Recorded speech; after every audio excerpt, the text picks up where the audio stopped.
موجودہ دنیا امتحان کی دنیا ہے، اس لیے یہاں ہر ایک کو آزادی حاصل ہے۔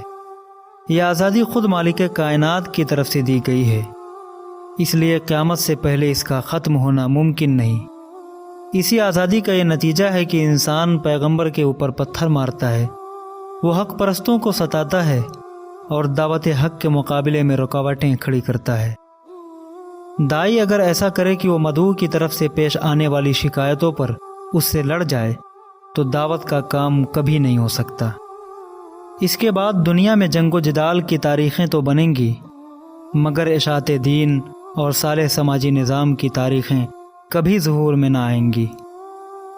قرآن و حدیث میں اس مسئلے کا حل صبر و اعراض بتایا گیا ہے، یعنی مدعو کی طرف سے پیش آنے والی زیادتیوں کو یک طرفہ طور پر برداشت کرنا اور ان کو نظر انداز کرتے ہوئے مثبت انداز میں اپنا دعوتی عمل جاری رکھنا۔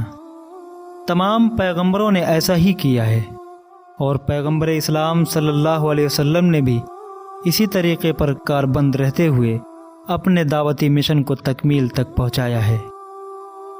صبر و اعراض کوئی انفعالی طریقہ نہیں، وہ ایک ایجابی اصول ہے۔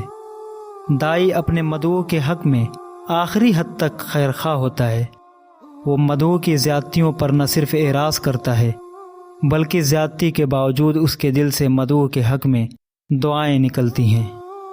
صبر و اعراض کے اسی عمومی اصول کی ایک عملی صورت وہ تھی جس کو اسلام کی تاریخ میں صلح حدیبیہ کہا جاتا ہے۔ صلح حدیبیہ کے موقع پر اس اصول کو اس کی آخری اور انتہائی صورت میں اختیار کیا گیا ہے۔ اس کا نتیجہ شاندار کامیابی کی صورت میں نکلا جس کو قرآن میں فتح مبین کہا گیا ہے۔